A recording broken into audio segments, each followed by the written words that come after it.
Godt. Hej og velkommen til Lenny og Mikkels screencast over vores studieblok 3. Indledningsvis vil vi lige gå igennem vores manus herover, hvad vi skal snakke om i vores video i dag. Først vil vi lige introducere til geocaching, som er vores teknologiske læremiddel. Så vil vi snakke lidt om, hvad det har af fordele og ulemper, og hvordan man kan bruge det. Så kigger vi på den relevante teori i forhold til udskole og læring. Så kigger vi på elementer fra vores studieblok 1. Så kigger vi på studieblok 2, hvordan vi kunne gøre det anderledes. Og så til sidst dokumentationen, altså hvordan vi vil bruge screencast, det er det vi er i gang med nu. Og som sagt, så har vi valgt så har vi brugt det her geocaching som vores digitale læremiddel. Og geocaching, det er i virkeligheden en app, som man installerer på sin telefon, og så er der rundt omkring i byen og også i skovområder osv. Udlagt nogle poster eller nogle caches, som man kan finde frem til via sin GPS på sin telefon. Og ved de her caches, så er der så enten ligger der nogle genstande af en art, som man enten kan tage, og så kan man lægge en ny genstand, eller også så ligger der tit sådan en logbog, så kan man lige skrive, at man har været der. Og man kan bruge de her geocaches på to måder. Altså enten kan man bruge caches, som allerede er oprettet af andre, og som så skal de selvfølgelig findes et sted, hvor man tænker, at det er hensigtsmæssigt. Eller også så kan man som lærer oprette sine egne caches, og så bruge til undervisningen. Og det vi havde tænkt os i forbindelse med vores eget studieblok 1, eller det undervisningsforløb vi lavede, det var at vi ville oprette vores egen caches ude i for eksempel Pinseskoven ude på Amagerfælled. Og så skulle eleverne så finde frem til de her caches, til de her poster, og så lave hvad der nu end stod, eller hvad vi nu end havde formuleret til de her caches. Og det har jo nogle styrker, det her geocaching i den forbindelse. Altså for det første så der er jo et element af kompaslærer og kortlærer, også selvom det er digitaliseret.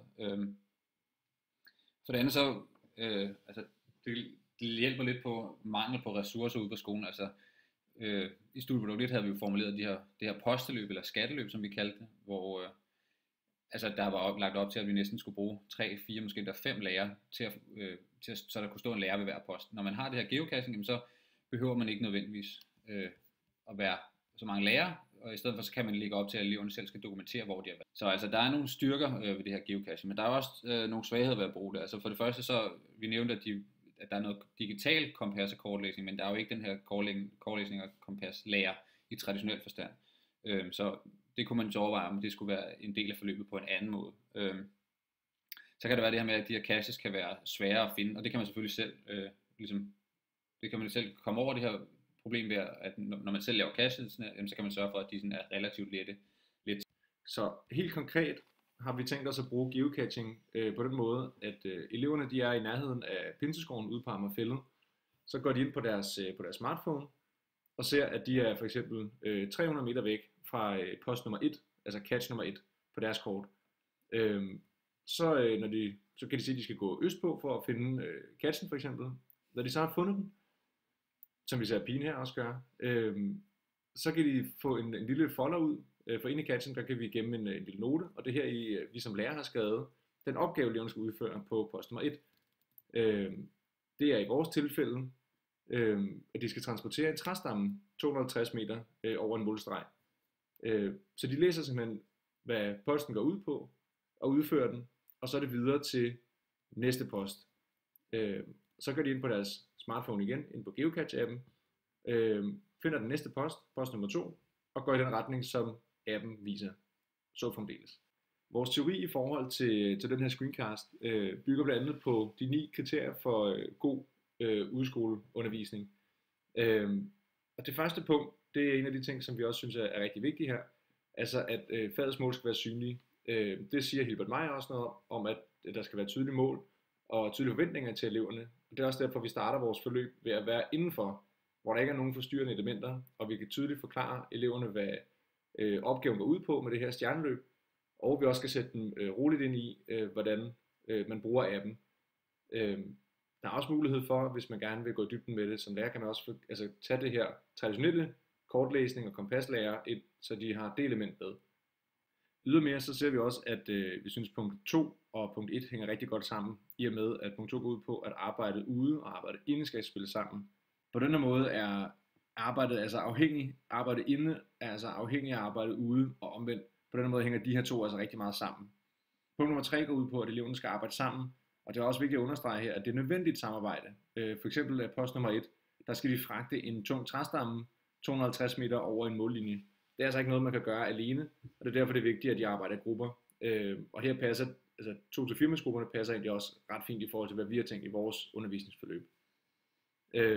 Vi ser også, at punkt nummer 4 her hænger rigtig godt sammen med punkt nummer 1 i virkeligheden. Det er fordi, at det skal give mening for eleverne, den undervisning, som vi laver med dem. Og det har vi gjort ved at understrege, hvad formålet med de forskellige poster også er. Derfor er der også et vurderingskriterie med for, at de kan opnå de her point, som vores skatteløb er bygget op omkring. Så for at de kan få maksimum point ved post nummer 1 for eksempel, så siger vi, at vi lægger vægt på samarbejde. Derfor er det vigtigt, at de kan løse opgaven ved hjælp af hinanden, og at de giver mening, og de er gensidigt afhængige. Derfor hænger målene også. Punkter fra 4 til 1, synes vi også hænger rigtig godt sammen på den måde. Ifølge de 9 kriterier her, så er det også vigtigt, at forløbet involverer nogle sanseoplevelser, og det gør det her forløb jo i høj grad. Så det foregår udenfor, og eleverne både føler og lugter, og måske også smager på nogle af de ting, de skal lave. Så er det også vigtigt her i punkt 8, at forløbet evalueres og afrundes, og der perspektiveres og reflekteres over, hvad de har oplevet. I vores forløb så er det tænkt sådan, at den her afrunding og evaluering, den foregår inde, altså det vil sige, at når udeforløbet er slut, jamen så mødes vi inde i klasselokalet igen, hvor eleverne har medbragt den dokumentation, de har ud fra Pinseskoven i det her tilfælde, og den bruges, og det skal de så bruge eleverne til at strikke deres eget stjerneløb sammen. Og så det måske allervigtigste punkt, det er det her punkt 9, læreren skal kunne sidde på sine hænder.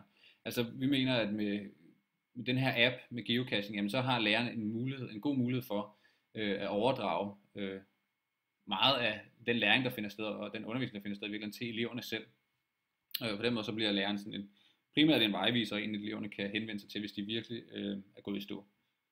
I forhold til udfærdigelse af det her undervisningsforløb, som vi kort har berørt her i vores screencast, jamen, så har vi brugt den her relationsmodel.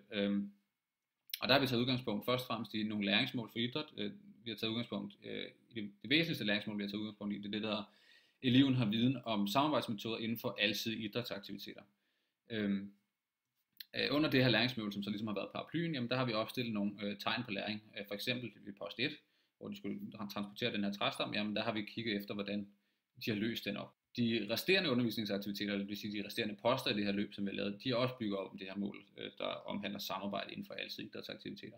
Og dertil knytter sig så også nogle evalueringsformer, som også er relateret til det her inde-ude-inde, altså det vil sige, hvor evalueringen ligesom foregår inde til sidst. Med udgangspunkt i den her relationsmodel, som vi lige har gennemgået, så lavede vi så det her studieprodukt 1, som vi var ude og afprøve på nogle medstuderende, som altså var studieprodukt nummer 2. Vi har ændret lidt på forholdene for at kunne få det til at passe. Pinseskoven var ikke ideelt for os at tage ud i. Derfor brugte vi Carlsberghaven, der ligger lige bag campus. Vi havde fået hjælp fra en anden studiegruppe, som hjalp os med at afprøve det her. Og det er det, vi vil vise et lille klip af her. Så her sætter Mikkel dem i gang, og de skal ud og samle et bål. De skal først samle brænde til bålet, som vi ser her. Her samarbejder de om at finde grene og så videre. Og senere skal de bygge bålet. Vi bad dem ikke om at ansætte det, da man ikke må lave bål i Carlsberghaven her. Det, der fungerede rigtig godt, det var, at vores medstuderende var glade og motiverede, og de havde forstået opgaven, og synes også, det var rigtig sjovt, det vi var ude i. Mindre godt var det selvfølgelig, at vi kun var 2, og vi kun havde 2 medstuderende, som skulle afprøve forløbet. Vi ville gerne have haft en hel klasse selvfølgelig, og det havde selvfølgelig også givet andre fordele og andre udfordringer helt klart. Der er så også det element i det, at i og med, at det er medstuderende, vi har, og ikke en skoleklasse, så opnår vi ikke det formål, som vi havde ønsket os, nemlig at samarbejdet havde været et omdrejningspunkt. Så den gruppesammensætning, vi havde tiltænkt os, at det skulle være nogen, der ikke kendte hinanden så godt, der var sammen i en gruppe, det ville kunne opnå en rigtig god styrke og en rigtig god samarbejdsrelation i det her udskoleforløb. Her der har vi jo lidt et glansbillede, kan man sige. Det er nogle medstuderende, som vi også det godt, og som også kender hinanden godt. Og det er, hvad kan man sige, det er en dejlig praktisk situation at være ude i, men det er måske ikke så virkelighedstro. Derfor gik det selvfølgelig rigtig, rigtig godt. når vi er ude med, havde vi været ude i Pinseskoven med 28 elever med krudt i røven, så var der en masse ting, masse uforudsete ting, som kunne være sket. Så afsluttende, eller afrundende her, så kan man så sige, at altså, vi har udarbejdet et undervisningsforløb, der ligesom har udgangspunkt i de her 9 gode kriterier for det gode udeskoleforløb, og så har vi også taget udgangspunkt i den her relationsmodel. Og vi mener egentlig selv, at vi har lavet et udeskoleforløb, som har masser af potentiale til at blive godt, og som vi også gerne vil afprøve ude i praksis. Og i den forbindelse så kunne det her geocaching jo også være et redskab, der understøttede det her udeskoleforløb. I forhold til vores dokumentation af den her opgave, der har vi brugt Screencast-O-Matic, og så har vi redigeret i iMovie.